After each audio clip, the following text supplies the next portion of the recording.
Hello friends, share മാത്തമാറ്റിക്സിൻ്റെ പുതിയൊരു വീഡിയോയിലേക്ക് നിങ്ങൾക്ക് എല്ലാവർക്കും സ്വാഗതം.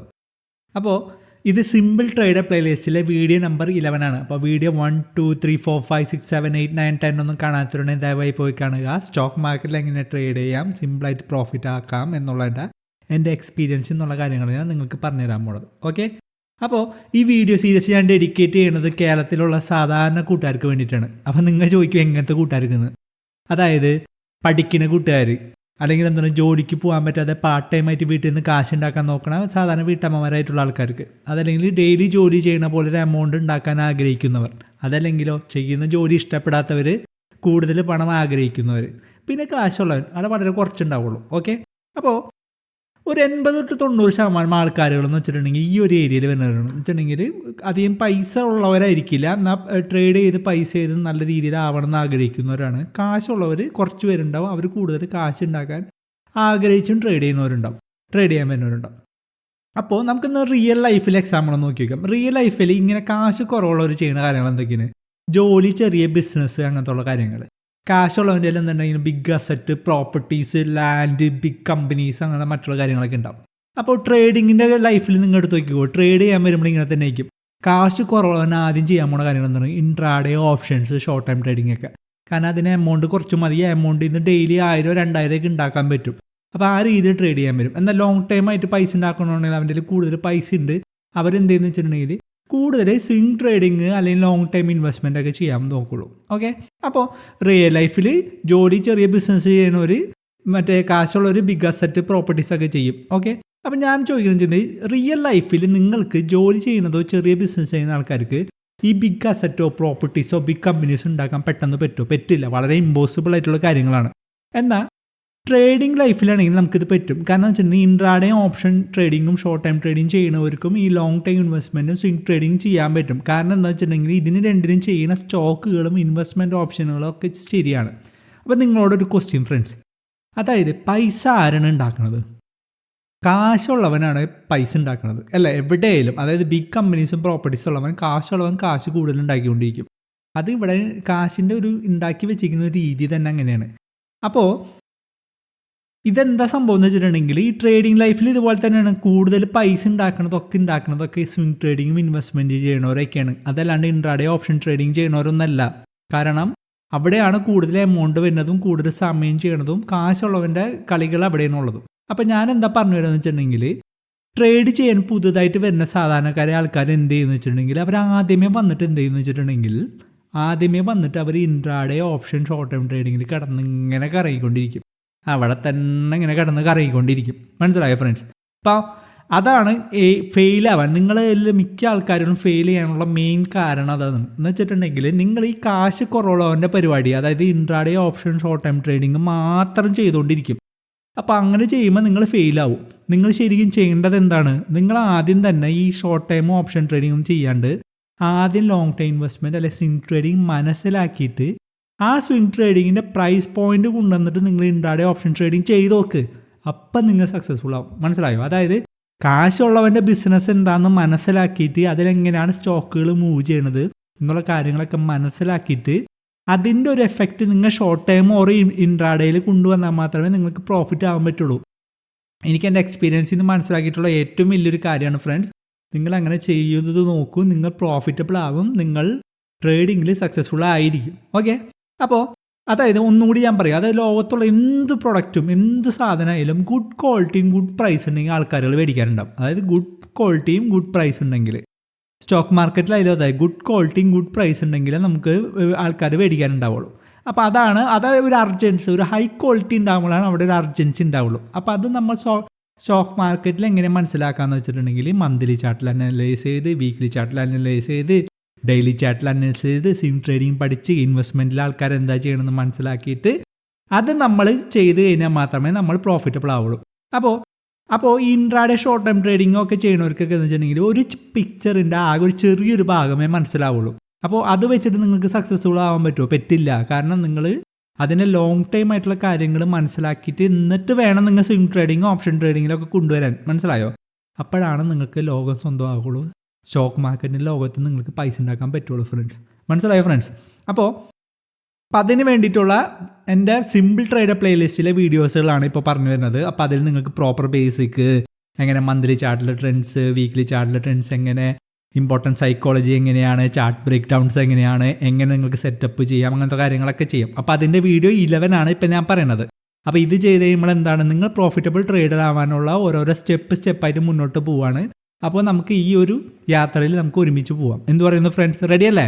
അപ്പോൾ എൻ്റെ ട്രേഡിംഗ് കൺസെപ്റ്റിന് ഞാൻ ഇട്ടിരിക്കുന്ന പേരാണ് അമ്മയും കുഞ്ഞും പരൽമീനും. നിങ്ങൾ ഓൾറെഡി കേട്ടവരുണ്ടാവും. എന്നാലും അതെന്താണെന്ന് വെച്ചിട്ടുണ്ടെങ്കിൽ വളരെ നാടൻ പേരാണ്. കാരണം നമുക്ക് കൺസെപ്റ്റാണ് ഫ്രണ്ട്സ് മനസ്സിലാക്കേണ്ടത്. എന്നിട്ട് അതിൽ നിന്ന് പ്രോഫിറ്റബിൾ ആവാൻ ചെയ്യണം. അതല്ലാണ്ട് വായി കൊള്ളാത്ത പേരുകൾ കിട്ടിയിട്ട് വലിയ കാര്യങ്ങളൊന്നുമില്ല. ഓക്കെ, അപ്പോൾ അമ്മയും കുഞ്ഞും പരൽമീനും എന്താണ്, അതായത് നമ്മൾ അമ്മയാവുന്നൊരു ട്രെൻഡ് കണ്ടുപിടിച്ച് അതിലൊരു നല്ലൊരു ഏരിയ കണ്ടുപിടിച്ച് ട്രേഡ് ചെയ്യണം. അപ്പോൾ അതിന് വേണ്ടിയിട്ടുള്ള വീഡിയോ 8 ഞാൻ എക്സ്പ്ലെയിൻ ചെയ്തിട്ടുണ്ട്. പിന്നെ ഷാർപ്പ് എൻട്രിക്ക് പരൽമീൻ ഞാൻ പറഞ്ഞിട്ടില്ല, പറയാൻ വരുന്ന വീഡിയോസുകളിൽ. പിന്നെ അതിൻ്റെ ഒപ്പം പിച്ചക്കാരൻ പെട്ടെന്ന് എക്സിറ്റ് ചെയ്യാനുള്ള കാര്യങ്ങൾ. ഓക്കെ, അപ്പോൾ നമ്മൾ ആദ്യം കൺസെപ്റ്റ് 1 പഠിച്ചു. അതായത് ആദ്യത്തെ ട്രേഡിങ്ങിൽ എങ്ങനെ നമ്മൾ സ്റ്റാർട്ട് ചെയ്യാന്നുള്ളൊരു കൺസെപ്റ്റ് പഠിച്ചു. അതായത് മന്ത്ലി ചാർട്ടിൽ നമ്മളൊരു പോയിന്റ് എടുത്ത് ആ പോയിന്റിൽ നിന്ന് സ്റ്റോക്ക് മേലോട്ട് പോയി താഴോട്ട് വന്ന് വീണ്ടും ഒരു പോയിന്റ് കിട്ടി താഴോട്ട് വന്നു. അപ്പോൾ നമുക്ക് ഈ 2 പോയിന്റ് കിട്ടുമ്പോൾ അതിന് രണ്ടും കൂട്ടി വരച്ചു. അതിനുശേഷം നമുക്ക് ഈ ഭാവിയിലുള്ള പോയിന്റ് നമ്മൾ ആ ലൈനൊന്ന് നീട്ടി വരച്ചപ്പോൾ കിട്ടിയ ഈ ഒരു പോയിന്റും ഈ ഒരു പോയിന്റിലും എങ്ങനെ എൻട്രി എടുക്കാമെന്ന് നമ്മൾ ഫസ്റ്റത്തിൽ പഠിച്ചു അല്ലേ.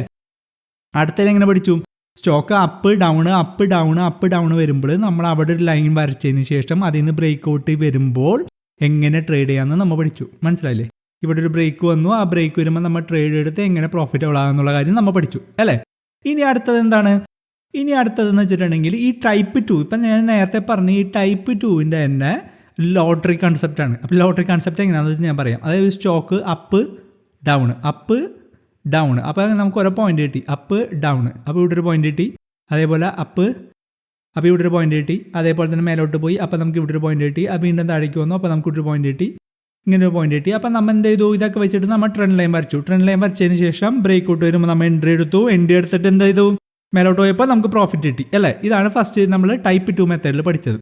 ഇനി നിങ്ങൾ ആലോചിച്ചിട്ടുണ്ടെങ്കിൽ ഈ ഒരു എൻട്രി എടുക്കുന്നതിന് മുന്നേ ഈ സ്റ്റോക്കുകളൊക്കെ ഇതിനെ താഴേക്ക് വന്ന് ഇവിടെ എത്തുമ്പോഴേക്കും നമുക്കൊരു ട്രെൻഡ് ലൈൻ വരച്ചുകൂടെ. കാരണം നമുക്ക് ഇവിടെ ഒരു പോയിന്റ് കിട്ടി, നമ്മളൊരു ട്രെൻഡ് ലൈൻ വരച്ചു, അതേപോലെ താഴെ ഒരു പോയിന്റ് വരച്ചു. അപ്പോൾ അതിനുശേഷം ഈ ഒരു ഏരിയയിൽ വരുമ്പോൾ നമുക്ക് ട്രേഡ് എടുത്തൂടെ ഫ്രണ്ട്സ്. അപ്പോൾ എങ്ങനെയാണ്, അപ്പോൾ നമ്മൾ താഴേക്ക് സ്റ്റോക്ക് ഇങ്ങനെ വന്നു, താഴേക്ക് സ്റ്റോക്ക് വന്നതിന് ശേഷം ഇവിടെ എത്തുമ്പോൾ എന്ത് ചെയ്തു, നമ്മൾക്ക് ഇവിടെ എൻട്രി എടുക്കാം. അപ്പോൾ ഇവിടെ എൻട്രി എടുത്ത് എന്താ ഗുണമെന്ന് വെച്ചിട്ടുണ്ടെങ്കിൽ ഇവിടെ തൊട്ടിട്ട് ഇവിടം വരെ ഉള്ളത് നമുക്കറിയാം എന്തായാലും വരാനുള്ള സാധ്യതയുണ്ട്. അതിനുശേഷം ഇവിടെ ഒരു ബ്രേക്ക് ഔട്ട് കൂടി കിട്ടിക്കഴിഞ്ഞാൽ ഡബിൾ പ്രോഫിറ്റ് ആയില്ലേ. നമ്മുടെ റിസ്ക്കോ ഇവിടെ എൻട്രി എടുത്തതിന് നമ്മുടെ റിസ്ക് എന്ന് പറയുന്നത് ഇത്രയും ആകെ ഒരു ഇത്ര ഒരു ഏരിയയിൽ മാത്രമേ നമുക്ക് റിസ്ക് ഉള്ളൂ. ഓക്കെ, അപ്പോൾ അതാണ് ഞാൻ പറയണത് ലോട്ടറി. അതായത് അമ്മയാകുന്ന വലിയ ട്രെൻഡ് കണ്ടുപിടിച്ച് അമ്മയുടെ കൂടുതൽ കുഞ്ഞ് ട്രെൻഡ് കണ്ടുപിടിക്കണം. ആ കുഞ്ഞ് ട്രെൻഡൊക്കെ നമുക്ക് ഇവിടെ കണ്ടുപിടിക്കുന്ന കാര്യങ്ങൾ പഠിക്കാം. ഓക്കെ, അപ്പോൾ ഫസ്റ്റത്തെ നമുക്കൊരു മെത്തേഡ് നോക്കാം. ഫസ്റ്റ് ഒരു എക്സാമ്പിൾ നോക്കാം. ഞാൻ വീക്ക്ലി ചാർട്ടിന് എടുത്തിങ്ങനെ വീക്ക്ലി ചാർട്ടിൽ എക്സാമ്പിൾ 1, ആദ്യത്തെ ഒരു പോയിന്റ് കിട്ടി, രണ്ടാമത്തെ ഒരു പോയിന്റ് കിട്ടി, മൂന്നാമത്തെ ഒരു പോയിന്റ് കിട്ടി, അവിടെ നിന്ന് നമുക്കൊരു ട്രെൻഡ് ലൈൻ വരച്ചു അല്ലേ. അവിടെ നിന്ന് ശേഷം താഴെ ഒരു ട്രെൻഡ് ലൈൻ കിട്ടി, വീണ്ടും ഒരു ട്രെൻഡ് ലൈൻ കിട്ടി, നമ്മുടെ ഒരു പോയിന്റ് വരച്ചു അല്ലേ. അതിനുശേഷം ഈ സ്റ്റോക്ക് താഴേക്ക് ഇങ്ങനെ വരാൻ തുടങ്ങി. അപ്പം നമുക്കറിയാം ഈ ഒരു ട്രെൻഡ് നീട്ടി വരച്ച് കഴിഞ്ഞ് കഴിയുമ്പോൾ ഈ ഒരു ഏരിയയിൽ വന്നിട്ട് ഈ സ്റ്റോക്ക് മേലോട്ട് പോകാനുള്ള സാധ്യതയുണ്ട്. അപ്പോൾ മേലോട്ട് പോകാനുള്ള സാധ്യത ഞാൻ ഇങ്ങനെ വരച്ചതിന് കാരണം എന്താണെന്ന് വെച്ചിട്ടുണ്ടെങ്കിൽ ഇങ്ങനെ പോകുന്നുള്ള കാര്യം എനിക്കറിയില്ല. അപ്പോൾ ഇങ്ങനെ ഒരു വരാനുള്ള സാധ്യത ഉണ്ടെന്ന് എനിക്കറിയാം. അപ്പോൾ നമുക്ക് ഈ കാര്യമൊന്നും ഇപ്പോൾ ഞാൻ വീക്ക്ലി ചാർട്ടിലാണ്, ആ വീക്ക്ലി ചാർട്ടിൻ്റെ സ്ഥാനത്ത് നമുക്ക് ഡെയിലി ചാർട്ടിലേക്ക് നമുക്ക് നോക്കാം. അതായത് ഇങ്ങനെ വരുമ്പോൾ ഇവിടെ വരുമെന്ന് നമുക്കറിയാം. അപ്പോൾ നമ്മൾ എന്ത് ചെയ്തു, ഒരു പരുന്തിനെ പോലെ നമ്മൾ വെയിറ്റ് ചെയ്യണം. താഴേക്ക് വന്നിട്ട് ഈ ഒരു ഏരിയയിൽ നല്ലൊരു എൻട്രിക്ക് വേണ്ടിയിട്ട് നമ്മൾ പരുന്തിനെ പോലെ വെയിറ്റ് ചെയ്യണം. അതിന് മുന്നേ നമ്മൾ ഒന്നും എൻട്രി എടുക്കില്ല. ഇടയിൽ ചിലപ്പോൾ നമുക്ക് ഗ്രീൻ ക്യാൻഡിൽ കിട്ടും, നമ്മൾ എൻട്രി എടുക്കില്ല. കാരണം എന്താണ്, നമുക്കറിയാം ഈ ഒരു ഏരിയയാണ് നല്ല ഏരിയ, ഗുഡ് പ്രൈസ് എന്ന് നമുക്കറിയാം. അവിടെ വരുന്നവരെ നമ്മൾ വെയിറ്റ് ചെയ്യും. അപ്പോൾ നമുക്ക് ഡെയിലി ചാർട്ടിലേക്ക് നോക്കിയാലോ. നിങ്ങൾക്ക് ഈ വീഡിയോ ഇഷ്ടപ്പെടുന്നുണ്ടെങ്കിൽ ലൈക്ക്, ഷെയർ, കമൻറ്റ്, സബ്സ്ക്രൈബ് ഒക്കെ ചെയ്യുക. അതെനിക്കിങ്ങനെ പുതിയ വീഡിയോസുകൾ ചെയ്യാനുള്ള ഒരുപാട് മോട്ടിവേഷൻ നൽകുന്നതായിരിക്കും. അപ്പോൾ നമ്മൾ ഡെയിലി ചാർട്ടിൽ വന്നു. ഡെയിലി ചാർട്ടിൽ വരുമ്പോൾ എന്താണ്, നമുക്കിങ്ങനെ ട്രെൻഡ് ലൈൻ കിട്ടി. ഇതാ വീക്കിലി ട്രെൻഡ് ലൈൻ എന്നുള്ള ട്രെൻഡ് ലൈനാണ്. ആ ട്രെൻഡ് ലൈൻ വന്നതിന് ശേഷം നമുക്ക് ഇവിടെ ഒരു ട്രെൻഡ് ലൈൻ വന്നു. ഇതാണ് നമ്മുടെ ആ ഒരു ഏരിയ. നമ്മൾ ഇവിടെ നിന്ന് സ്റ്റോക്ക് താഴേക്ക് വരുമെന്ന് വിചാരിച്ച് നമ്മുടെ പ്രതീക്ഷിച്ച് നിൽക്കണം നമ്മൾക്ക് പറ്റുന്ന ഗുഡ് ഏരിയ എന്ന് പറയുന്നത് ഇതാണ് ഏരിയ. അപ്പോൾ ഈ ഏരിയയിൽ ഇതാണ് നമ്മളുടെ മന്ത്ലി ട്രെൻഡ് ലൈൻ നമുക്ക് കിട്ടിയ ലൈനും. ഓക്കെ, അപ്പോൾ ആദ്യം ഇവിടെ വന്നപ്പോൾ നമുക്ക് ഇവിടെ ഒരു എൻട്രി കിട്ടി. കേട്ടോ, നമുക്കിങ്ങനെ ഒരു അപ്പ് ഡൗൺ വന്നതിന് ശേഷം ഇവിടെ നമുക്കൊരു ട്രെൻഡ് ലൈൻ കിട്ടി. ആ ട്രെൻഡ് ലൈൻ്റെ അവിടെ നമുക്കൊരു എൻട്രി കിട്ടി. അപ്പോൾ എൻട്രി കിട്ടിയതിന് ശേഷം നമ്മൾ എൻട്രി എടുത്തിട്ട് താഴേക്ക് പോയി.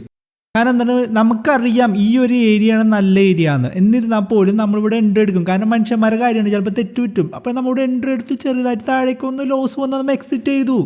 കൊടുക്ക് ചെറിയ പിച്ചക്കാശ് മാർക്കറ്റിന്. അതിനുശേഷം താഴെ വീണ്ടും ഇവിടെ നമുക്കൊരു ട്രെൻഡ് ലൈൻ ചെറുതായിട്ട് കിട്ടി, നമ്മളിവിടെ എൻട്രി എടുത്തു, നമുക്ക് പ്രോഫിറ്റ് കിട്ടി. അപ്പോൾ ഇതെന്താണ്, ഈ ഒരു ഏരിയ വളരെ നല്ല ഏരിയയാണ്. കാരണം എന്താണെന്ന് വെച്ചിട്ടുണ്ടെങ്കിൽ നമ്മൾ ഈ മന്ത്ലി ട്രെൻഡ് ലൈനിൽ നമ്മൾ വരച്ച ട്രെൻഡ് ലൈന് വളരെ ക്ലോസ് ആയിട്ടുള്ള ഏരിയയിലാണ്. മനസ്സിലായ ഫ്രണ്ട്സ്? അതിനുശേഷം അത് പ്രോഫിറ്റ് കിട്ടി. ഓക്കെ, ഇനി അതല്ല, ഇത് രണ്ടും കഴിഞ്ഞതിന് ശേഷം വേറൊരു തെറ്റായിട്ടൊരാൾ, അയാൾ വേറൊരു ട്രെൻഡ് ലൈൻ നമുക്ക് ഇങ്ങനെയാണ് കിട്ടിയത്. നിൽക്കുക, അയാൾക്കൊരു ട്രെൻഡ് ലൈൻ ഇങ്ങനെയാണ് കിട്ടിയത്. അയാൾ ഇവിടെ എൻട്രി എടുത്തതിന് ശേഷം ചിലപ്പോൾ താഴേക്ക് വന്നപ്പോൾ അയാൾ എന്ത് ചെയ്തു, ചെറിയ രീതിയിൽ സ്റ്റോപ്പ് ലോസ് വന്നു, അയാൾ എക്സിറ്റ് ചെയ്തു. പോട്ടെ. അപ്പം നിങ്ങൾ മനസ്സിലാക്കണമെന്ന് വെച്ചിട്ടുണ്ടെങ്കിൽ ഈ റെഡ് കാണിക്കുന്നതാണ് നിങ്ങളുടെ റിസ്ക്. ഇത്രയും ചെറിയ റിസ്ക് ആണ് നിങ്ങൾ കൊടുക്കുന്നത്, പക്ഷേ നിങ്ങൾക്ക് കിട്ടാൻ പോണ പ്രോഫിറ്റ് കണ്ടോ, ഇത്രയാണ് വലിയ പ്രോഫിറ്റ്. അതായത് റിസ്ക് റിവാർഡ് റേഷ്യോ എന്തോരമാണെന്ന് നിങ്ങൾ മനസ്സിലാക്കാൻ പറ്റുന്നു ഫ്രണ്ട്സ്. അതായത് ഇത്രയും ചെറിയൊരു റിസ്കിന് നിങ്ങൾക്ക് കിട്ടാവുന്ന റിവാർഡ് എന്ന് പറയുന്നത് ഇത്രയാണ്. ഓക്കെ, അപ്പോൾ അതാണ് ചെറിയ ചെറിയ ലോസുകൾ വരുമ്പോൾ പിച്ചക്കാശ് കൊടുത്ത് അങ്ങോട്ട് വിട്. കാരണം എന്ന് വെച്ചിട്ടുണ്ടെങ്കിൽ മാർക്കറ്റിന് പിച്ചക്കാശ് കൊടുക്കണം. നിങ്ങൾക്ക് എപ്പോഴും സക്സസ്ഫുൾ ആവാൻ പറ്റില്ല. 100% റൈറ്റ് എല്ലാ സമയത്തും നിങ്ങൾക്ക് ആവാൻ പറ്റില്ല. ആ സമയത്തൊക്കെ നിങ്ങൾ ബി ഹമ്പിൾ. ലൈഫിലായാലും ട്രേഡിങ്ങിലായാലും വളരെ ഹമ്പിൾ ആവാം. സോറി പറയുന്നിടത്ത് സോറി പറയുക, ഹമ്പിൾ ആവുന്നിടത്ത് ഹമ്പിൾ ആവാം. അല്ലാണ്ട് പാണ്ടിലോറി നിൽക്കണവരൊന്നും കൊടുക്കരുത്, എക്സിറ്റ് ചെയ്ത് വിടുക. ഓക്കെ, അപ്പോൾ ഇവിടെ ഒരു എൻട്രി എടുത്താൽ താഴേക്ക് വന്നു, വീണ്ടും അയാൾ ഇവിടെ എൻട്രി എടുത്തതിന് ശേഷം കണ്ടോ അയാൾക്ക് പ്രോഫിറ്റ് കിട്ടി, മേലേക്ക് പോവാണ്. കാരണം അതായത് ഇപ്പം ഞാൻ പറയാം, അതായത് ഇവിടെ ആദ്യം എൻട്രി എടുത്തു ഒരാൾ, അപ്പോൾ ഉണ്ടോ എൻട്രി എടുത്തു, ഇവിടെ വന്ന് താഴേക്ക് വന്ന് ലോസ് വന്നു, അപ്പോൾ അയാൾക്ക് ഫെയിലായി, അതുകൊണ്ട് റെഡ് കളർ കാണിച്ചു. രണ്ടാമത് അയാൾ ഇവിടെ എൻട്രി എടുത്തു, അയാൾക്ക് പ്രോഫിറ്റ് കിട്ടി, കാരണം സക്സസ് ആയി. ഇനി അത് പോട്ടെ, ഇത് രണ്ടും മിക്സ് ചെയ്ത ഒരാൾ ഇവിടെയാണ് എൻട്രി എടുത്ത് നീക്കി, അയാൾ എൻട്രി എടുത്തു, അയാൾ അൺസക്സസ്ഫുള്ളായി. അതിനുശേഷം വീണ്ടും അയാൾ ഇവിടെ എൻട്രി എടുത്തു, അയാൾ സക്സസ്ഫുള്ളായി. നിങ്ങൾക്ക് മനസ്സിലായോ? അപ്പോൾ ചില ആൾക്കാർ എന്താ വെച്ചിട്ടുണ്ടെങ്കിൽ കുറച്ചും കൂടി റിലാക്സ് ആയിട്ട് ട്രേഡ് ചെയ്യണം, എനിക്ക് പെട്ടെന്ന് എൻട്രി എടുക്കേണ്ട, പെട്ടെന്ന് എക്സിറ്റ് ചെയ്യണമെന്ന് ആഗ്രഹമില്ലാത്തവരാണെങ്കിൽ ഞാൻ പറഞ്ഞു വെച്ചിട്ടുണ്ടെങ്കിൽ ഈ ട്രെൻഡ് ലൈനുകളുണ്ടല്ലോ, നിങ്ങൾ ജസ്റ്റ് ഒന്ന് നീട്ടി അങ്ങോട്ട് വരയ്ക്കുക. ഇങ്ങനെ നീട്ടി വരച്ചു, അങ്ങനെ നീട്ടി വരച്ചു കഴിഞ്ഞാൽ നിങ്ങൾ ഇവിടെ എൻട്രി എടുത്തു, താഴേക്ക് വന്നു, ഇവിടെ വന്നപ്പോൾ എന്താണ് എക്സിറ്റ് ചെയ്തു, ചെറിയ ലോസ്. അതിനുശേഷം ഇവിടെ എൻട്രി എടുത്തു, നിങ്ങൾ എന്ത് ചെയ്തു, മേലേക്ക് പോയി പ്രോഫിറ്റ് കിട്ടി. ഇവിടെ എൻട്രി എടുത്തു, നിങ്ങൾക്ക് എന്ത് ചെയ്തു, മേലേക്ക് പോയി പ്രോഫിറ്റ് കിട്ടി. അപ്പോൾ എന്താണെന്ന് വെച്ചിട്ടുണ്ടെങ്കിൽ ഇവിടെ എൻട്രി എടുത്ത് കഴിഞ്ഞ് കഴിഞ്ഞാൽ ഇത് താഴേക്ക് വന്നതിന് ശേഷം ഈ ഒരു ലൈൻ നീട്ടി വെച്ചിട്ടുണ്ട്, ഈ ലൈനിന് താഴെ നിങ്ങൾക്കൊരു ക്ലോസ് കിട്ടിയാൽ മാത്രം നിങ്ങൾ എക്സിറ്റ് ചെയ്താൽ മതി. അപ്പോൾ കുറച്ചും കൂടി റിലാക്സ് ആയിട്ട് ട്രേഡ് ചെയ്യണവരും കുറച്ചും കൂടി റിസ്ക് കൊടുക്കണം എന്ന് ആഗ്രഹം ഉണ്ടെങ്കിൽ നിങ്ങൾക്ക് ഇങ്ങനെ ട്രേഡ് ചെയ്യാം. നിങ്ങൾക്ക് മനസ്സിലായോ ഫ്രണ്ട്സ്? അതായത് ഇവിടെ എൻട്രി എടുക്കുക, അതിനുശേഷം താഴേക്ക് വരുമ്പോൾ ഇവിടെ എക്സിറ്റ് ചെയ്യാം. ഓക്കെ, ക്ലിയർ ആയെന്ന് ഞാൻ വിചാരിക്കുന്നു. ഓക്കെ, അപ്പോൾ ഇനി അടുത്തൊരു എക്സാമ്പിൾ എടുക്കാം. അപ്പോൾ ഈ സെയിം സംഭവം തന്നെ ഇപ്പം ഞാൻ എടുത്തത് ഇപ്പോൾ ഇത് ഡെയിലി ചാർട്ടിലാണ്. ആ ഡെയിലി ചാർട്ട് തന്നെ സൂം ഔട്ട് ചെയ്തപ്പോൾ നമ്മുടെ എൻട്രി എന്ന് പറയുന്നത് ഇവിടെയാണ് നമ്മുടെ എൻട്രി എടുത്തത്.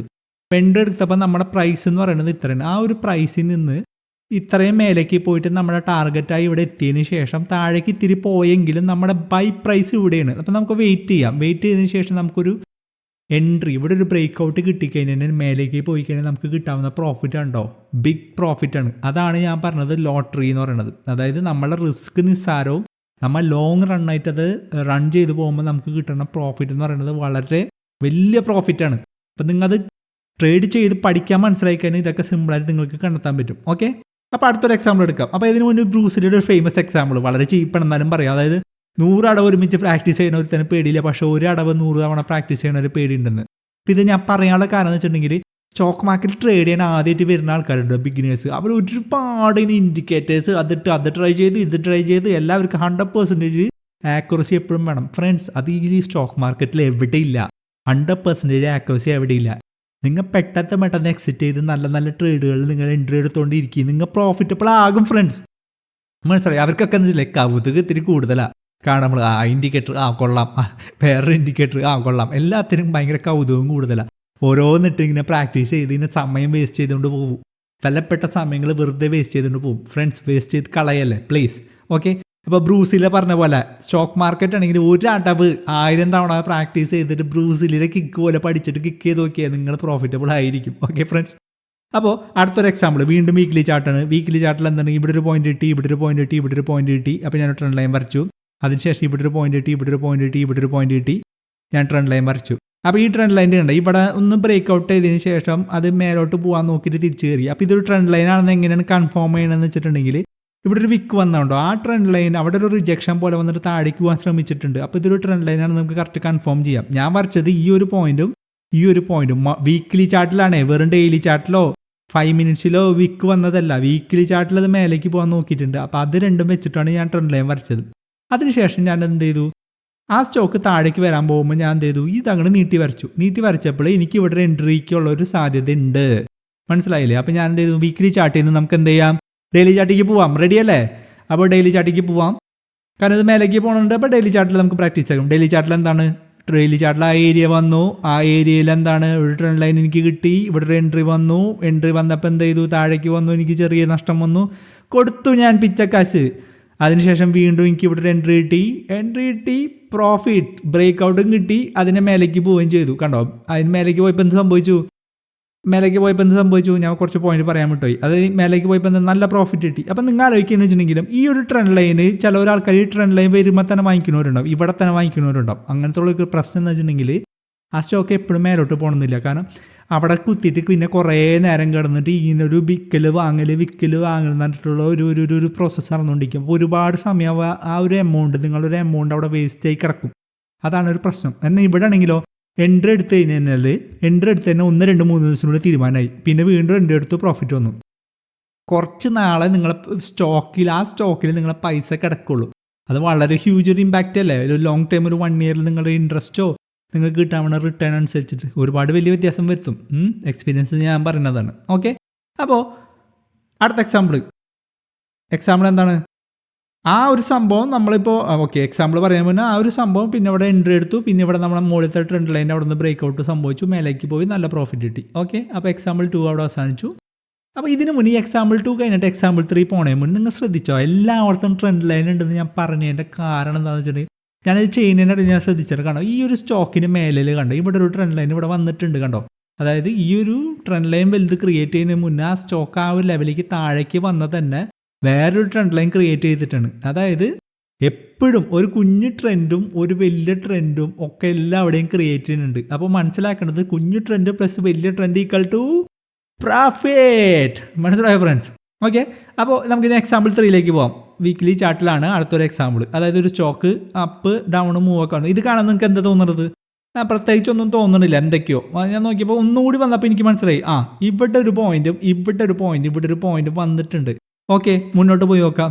മുന്നോട്ട് പോയി കഴിഞ്ഞപ്പോൾ വീണ്ടും സ്റ്റോക്ക് താഴേക്ക് വരുന്നുണ്ട്. എനിക്ക് ഇവിടെ ഒരു പോയിന്റ് കൂടി കിട്ടി, കൊള്ളാം. അപ്പം ഞാൻ താഴേക്ക് അങ്ങോട്ട് നോക്കി, താഴെ അവിടെ നിന്ന് വരയ്ക്കാൻ പറ്റുമോ? അപ്പം ഞാൻ നോക്കിയപ്പോൾ അത് ഞാനൊരു ലൈനായിട്ട് വരച്ചു. താഴേക്ക് നോക്കിയപ്പോൾ ഇവിടെ ഒരു പോയിന്റ് കിട്ടി, ഇവിടെ ഒരു പോയിന്റ് കിട്ടി. ഓക്കെ, അപ്പോൾ ഇവിടെ ഒരു പോയിന്റ് കിട്ടി. അപ്പോൾ ഞാൻ കൂട്ടി വരച്ചതിന് ശേഷം എന്താണ്, താഴേക്ക് വരുമ്പോൾ ഞാൻ ട്രേഡ് എടുക്കാമെന്ന് വെച്ചാൽ ഞാൻ പ്രാക്ടീസ് ചെയ്യാൻ വേണ്ടി നിന്നു. അപ്പോൾ എന്താണ്, നമുക്ക് ഈ ഒരു ഏരിയ നമുക്ക് സൂം ചെയ്ത് നോക്കാം. ഇപ്പം ഞാൻ വീക്ക്ലി ചാർട്ടിൽ എടുത്തത്, നമുക്ക് ഡെയിലി ചാർട്ടിൽ നോക്കാം. ഡെയിലി ചാർട്ടിൽ നോക്കുമ്പോൾ സെയിം സംഭവം, ഞാൻ ലൈൻ വരച്ചു. ഞാൻ താഴേക്ക് വരുമ്പോൾ ഈ ഒരു ഏരിയയിൽ ട്രേഡ് എടുക്കാൻ വേണ്ടിയിട്ട് വെയിറ്റ് ചെയ്ത് നിൽക്കുകയാണ്. അപ്പോൾ ആ സമയത്താണ് ഞാൻ നോക്കിയത്, ഈ ട്രേഡർ ഈ ഒരു ഏരിയയിലേക്ക് വരുന്നതിന് മുന്നേ ഇവിടെ ഒരു ബ്രേക്ക് ഔട്ട് ചെയ്തു, ഇവിടെ ഒരു ബ്രേക്ക് വന്നു. മനസ്സിലായോ? അപ്പോഴാണ് ഞാൻ ശ്രദ്ധിച്ചത്, അതായത് ഇവിടെ കുറേ പോയിന്റ്സുകൾ നിങ്ങൾ കണ്ടോ, ഇവിടെ ഒരു പോയിന്റ് ഒക്കെ കണ്ടു. അപ്പോൾ ഞാൻ നോക്കിയപ്പോൾ എനിക്ക് ഇങ്ങനെ ഒരു ട്രെൻഡ് ലൈൻ വരയ്ക്കാം, ഈ ഒരു ട്രെൻഡ് ലൈനേക്കാളും നല്ലൊരു ട്രെൻഡ് ലൈനാണ് ഇവിടെ. അതിനുശേഷം ഇവിടെ ഒരു ബ്രേക്ക് ഔട്ട് വന്നപ്പോൾ എനിക്കിവിടെ എൻട്രി എടുത്തൂടെ? ഇവിടെ ഒളിച്ച് കിടക്കായിരുന്നു അല്ലേ? അപ്പോൾ ഞാൻ എന്ത് ചെയ്തു, ഇവിടെ എൻട്രി എടുത്തതിന് ശേഷം എന്ത് ചെയ്തു, മേലോട്ട് പോയി പ്രോഫിറ്റ് കിട്ടി. മനസ്സിലായില്ലേ? അതായത് ഈ ട്രെൻഡ് ലൈൻ ചില സമയത്ത് നമ്മൾ കൃത്യമാവണമെന്നില്ല, കുറച്ച് നമുക്ക് മാറ്റി വരയ്ക്കേണ്ടിയൊക്കെ വരും. ഓക്കെ, അപ്പം നിങ്ങൾ പറയും, അപ്പോൾ ഇവിടെ ഒരു എൻട്രി എടുത്തിട്ടുണ്ടെങ്കിൽ ഈ ഒരു ലെവലിന് താഴേക്ക് വന്നു കഴിഞ്ഞാൽ ഞാൻ അവിടെ എക്സിറ്റ് ചെയ്യും. കാരണം പിച്ചക്കാരനാണ്, ചെറിയൊരു എമൗണ്ട് വരുമ്പോഴേക്കും ഞാൻ എക്സിറ്റ് ചെയ്യും. ഓക്കെ, അപ്പം നിങ്ങൾ പറയും, ഇതൊക്കെ കഴിഞ്ഞിട്ട് പറയാൻ എളുപ്പമല്ല, ഇതൊക്കെ ഞങ്ങൾക്ക് അറിയാം, ഒരു പഴയൊരു ചാർട്ടൊക്കെ എടുത്തിട്ട് അതിൽ സിമ്പിളായിട്ട് വരയ്ക്കാനായിട്ടിട്ട്. അപ്പോൾ അതിനുള്ള ഉത്തരം ഞാൻ പറയാം, അതിൻ്റെ ഒരു കൺസെപ്റ്റ് ഞാൻ പറയാം, നിങ്ങൾക്ക് മനസ്സിലാകുമെന്ന് ഞാൻ വിചാരിക്കും. അതായത് ഒരു സ്റ്റോക്ക് ഉണ്ടല്ലോ, ഒരു സ്റ്റോക്ക് ആദ്യം ഇപ്പോൾ ഒരു 60 രൂപ കിട്ടും, ഒരു 60 രൂപയെന്ന് ആ സ്റ്റോക്ക് താഴേക്ക് വന്നു. അതിനുശേഷം വീണ്ടും ആ സ്റ്റോക്ക് ഒരു 50 രൂപയിൽ എത്തിയിട്ട് തിരിച്ച് കയറിപ്പോയി. അപ്പം നമുക്ക് പറയാം, ഈ ഒരു 2 പോയിന്റും ഒരു സപ്പോർട്ടും റെസിസ്റ്റൻസ് പോലെ. ഇതിന് മുന്നേ ഈ സ്റ്റോക്ക് 60-ലും വന്നിട്ടുണ്ട്, 50-ലും വന്നിട്ടുണ്ട്. അപ്പോൾ രണ്ടാമത് അത് ഇവിടേക്ക് വരുമ്പോൾ നമുക്ക് ഇതിനെ പറയാം ഒരു സപ്പോർട്ട് അല്ലേ. ഈ 50 രൂപയിൽ തിരിച്ചു വരുമ്പോൾ നമുക്ക് അതിനെ പറയാം സപ്പോർട്ട് എന്ന്. വീണ്ടും ഇത് മേലേക്ക് വന്നിട്ട് താഴേക്ക് വരുമ്പോൾ നമുക്ക് പറയാം ഇതിൻ്റെ റെസിസ്റ്റൻസ്. അതായത് ഈ സ്റ്റോക്ക് ഇതിനു മുന്നേ ഈ ഏരിയയിൽ വന്നിട്ട് താഴേക്കും വന്നിട്ടുണ്ട്, മേലേക്ക് പോയിട്ടുണ്ട്. അപ്പം നമുക്ക് ഇതിനെ പറയാം സപ്പോർട്ട് ആൻഡ് റെസിസ്റ്റൻസ്. ഇനി ശ്രദ്ധിച്ച് കേൾക്കണം, ഈ സപ്പോർട്ട് ആൻഡ് റെസിസ്റ്റൻസിൽ വീണ്ടും ഈ സ്റ്റോക്ക് വന്നാലോ, വീണ്ടും സ്റ്റോക്ക് വീണ്ടും വന്നു താഴേക്ക് വന്നു, വീണ്ടും മേലേക്ക് വന്നു താഴേക്ക് വന്നു, വീണ്ടും വന്ന് മേലേക്ക് താഴേക്ക് വന്നു. അപ്പം അതിനെ നമ്മൾ എന്ത് പറയും, ട്രെൻഡ് ലൈൻ എന്ന് പറയും. മനസ്സിലായില്ല. അതായത് ഒരു പ്രാവശ്യം വന്നു കഴിയുമ്പോൾ സപ്പോർട്ടും റെസിസ്റ്റൻസും പറയും. കാരണം അതിന് മുന്നേ വന്നിട്ടുണ്ട്. ഒരു തറയിൽ നിൽക്കണ പോലെ ആ തറയിൽ മുന്നും വന്നിട്ട് ആൾക്കാരുകൾ മേടിക്കാൻ ഒരുപാട് ഉണ്ടായതുകൊണ്ട് അവിടെ വന്നിട്ട് മേടിച്ചുകൊണ്ട് പോയി. 50 രൂപയിൽ വാങ്ങിക്കാൻ ആൾക്കാരുണ്ട്, അതേപോലെ 60 രൂപയിൽ വിൽക്കാനുണ്ടായിരുന്നു.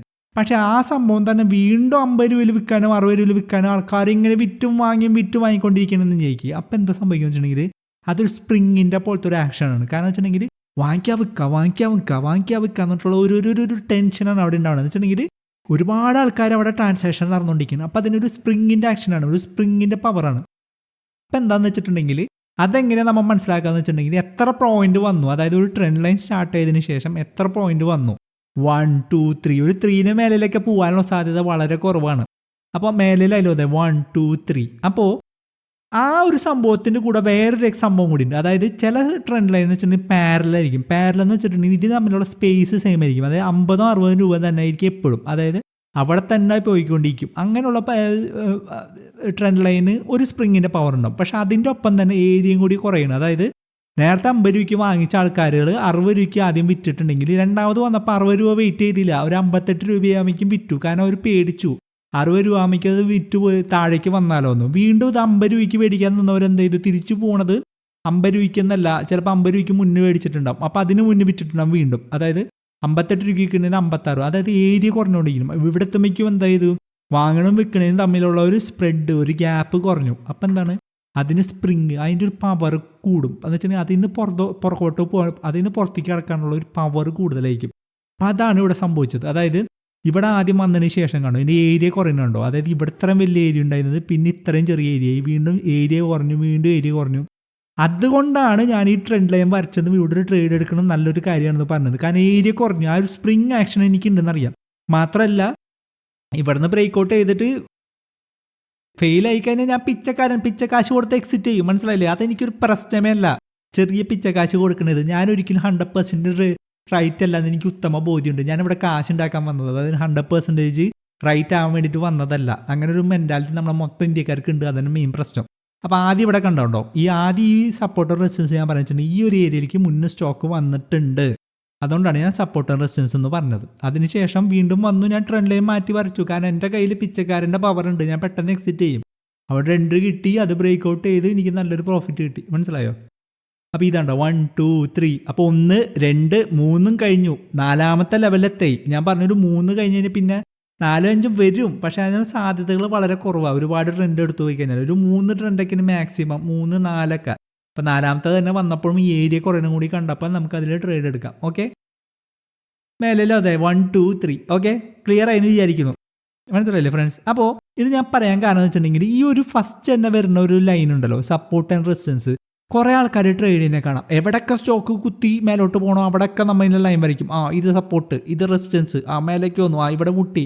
എന്നിട്ട് എന്താ വെച്ചാൽ ഈ സ്റ്റോക്ക് മാർക്കറ്റ് ട്രേഡിന് ചാർട്ട് മൊത്തം ഇങ്ങനെ ഹൊറിസോണ്ടൽ ലൈൻ വരച്ചിട്ടുണ്ടെങ്കിൽ നിറച്ച് വെക്കും. എന്നിട്ട് എന്താ വെച്ചിട്ടുണ്ടെങ്കിൽ എവിടെ ട്രേഡ് എടുക്കും, ഏതിൻ്റെ മേലേക്ക് പോകും, മൊത്തം കൺഫ്യൂഷൻ ആയിരിക്കും. ഈ ട്രെൻഡ് ലൈനിൽ ഈ ഹൊറിസോണ്ടൽ ലൈനുകൾ വെച്ചിട്ട് എന്ത് ചെയ്യുന്നൊരു ഐഡിയ ഉണ്ടാവില്ല. ഞാൻ ഇതിന് എതിരല്ല ഹൊറിസോണ്ടൽ ലൈന്, പക്ഷേ ഹൊറിസോണ്ടൽ ലൈനുകൾ ഒരുപാടാവും നമ്മൾ വരയ്ക്കാൻ നിന്നുണ്ടെങ്കിൽ. അപ്പോൾ അതുകൊണ്ട് തന്നെ എനിക്ക് ട്രെൻഡ് ലൈൻ ഇഷ്ടം. കാരണം ട്രെൻഡ് ലൈനിൽ എന്താണ്, സ്പ്രിങ് ഉണ്ട്. ഹൊറിസോണ്ടൽ ലൈനിൽ സ്പ്രിങ് ഇല്ല. ഹൊറിസോണ്ടൽ ലൈനിൽ വെറും തറയിൽ നിന്ന് ചാടേണ്ടതും തറയിലൊരു സ്പ്രിങ് വെച്ചിട്ട് ചാടുന്നത് തമ്മിൽ വ്യത്യാസമല്ലേ എന്ന് പറഞ്ഞ പോലെയാണ്. ഓക്കെ, മനസ്സിലായെന്ന് വിചാരിക്കുന്നു. എൻ്റെതായ ഒരു രീതിയും കൺസെപ്റ്റാണ്. ഓക്കെ, അപ്പോൾ നമുക്കിനി ഒരു എക്സാമ്പിൾ കൂടെ നോക്കിയാലോ. ആരും ചീത്ത പറയില്ല, നമുക്ക് ഒന്നുകൂടി നോക്കാം. അനുഗ്രഹിക്കൂ അമ്മാവാ. ഓക്കെ, അപ്പോൾ ഈ പ്രാവശ്യം ഞാൻ എടുക്കാൻ പോകുന്നത് ഡെയിലി ചാർട്ടിലാണ്. ഡെയിലി ചാർട്ടിലെ എക്സാമ്പിൾ 3. അതായത് ഞാൻ ഇനി പറയണമെന്നില്ല, വീണ്ടും ട്രെൻഡ് ലൈൻ വരച്ചു. നമുക്ക് ഇവിടെ ഒരു പോയിന്റ് വന്നു. ഈ പോയിന്റിൽ നമ്മൾ എൻട്രി എടുക്കാമെന്ന് വിചാരിച്ചു. വന്നു, ട്രെൻഡ് ലൈൻ വന്നു. നമ്മൾ ഇവിടെ എന്ത് ചെയ്തു, ആദ്യം ഇവിടെ ട്രെൻഡ് ലൈൻ നമ്മൾ വരച്ചു ഈ ഏരിയനടുത്ത്. അതിനുശേഷം താഴേക്ക് ബ്രേക്ക് ഔട്ട് ചെയ്ത് പോയി. പിന്നെ വീണ്ടും മേലേക്ക് വന്നു. ഇപ്പോൾ ഇവിടെ നമുക്ക് എൻട്രി എടുക്കാനില്ല, കാരണം എൻട്രി ഇല്ല, താഴേക്കാണ് പോകേണ്ടത്. നമുക്ക് ബൈയാണല്ലോ ചെയ്യേണ്ടത്, മേലോട്ടല്ലേ പോകേണ്ടത്. വീണ്ടും നമുക്ക് ഇവിടെ ഒരു ട്രെൻഡ് ലൈൻ, ആ ട്രെൻഡ് ലൈൻ തന്നെ നീട്ടി വരച്ചു. ഇവിടെ ഒരു എൻട്രി വന്നു. നമുക്ക് ആ ട്രെൻഡ് ലൈൻ നീട്ടി വരച്ചതുകൊണ്ട് നമ്മൾ എക്സിറ്റ് ചെയ്തില്ല, അത് മേലോട്ട് വന്നു, പ്രോഫിറ്റ് വന്നു. ഓക്കെ, അപ്പോൾ നിങ്ങളൊരു കാര്യം ശ്രദ്ധിച്ചാൽ, ഞാൻ ഇത്രയും നേരം പറഞ്ഞത് 1 വീക്കിലെ മദർ ട്രെൻഡും 1 ഡേയിലെ ചൈൽഡ് ട്രെൻഡായിരുന്നു. ഈ അവസാനത്തിൽ പറഞ്ഞതിൽ ഞാൻ എന്താണ്, ഡെയിലി ചാർട്ടിൻ്റെ കൂടെ എന്താണ് പറഞ്ഞത്, അവർലി ചാർട്ടാണ് പറഞ്ഞത്. അപ്പോൾ അടുത്ത കോമ്പിനേഷനാണ് ഞാൻ ഇവിടെ പറയണത്. അതായത് നിങ്ങൾ ട്രേഡ് ചെയ്യുമ്പോൾ 1 വീക്കിൽ 1 ഡേ ചാർട്ടിൻ്റെ ചൈൽഡ് ആണെങ്കിൽ 1 ഡേയിലെ മദർ ട്രെൻഡിൽ 1 അവർ ചൈൽഡ് ട്രെൻഡാണ്. മനസ്സിലായോ ഫ്രണ്ട്സ്? ഓക്കെ, അപ്പോൾ ഇത്രയേ ഉള്ളൂ ഹോംവർക്ക് എന്താണ്? നിങ്ങൾ ഇതേപോലെ തന്നെ ട്രെൻഡ് ലൈൻ കണ്ടുപിടിക്കുക, താഴെയുള്ള ലെവലിൽ എൻട്രി എടുക്കാൻ നോക്കുക. അതിനൊപ്പം 1 വീക്ക് മദറും 1 ഡേ ചൈൽഡ് നോക്കുക, 1 ഡേ മദറിലും 1 അവർ ചൈൽഡ് നോക്കുക. മനസ്സിലായെന്ന് വിചാരിക്കുന്നു. അപ്പം ഇത്രയും മനസ്സിലായിട്ട് ഇഷ്ടപ്പെട്ടവരുണ്ടെങ്കിലും എന്നെ സപ്പോർട്ട് ചെയ്യാൻ ആഗ്രഹിക്കുന്നുണ്ടെങ്കിൽ സബ്സ്ക്രൈബ് ചെയ്യുക. സബ്സ്ക്രൈബ് ചെയ്ത് കഴിഞ്ഞാൽ happy. Okay friends, thank you so much. By.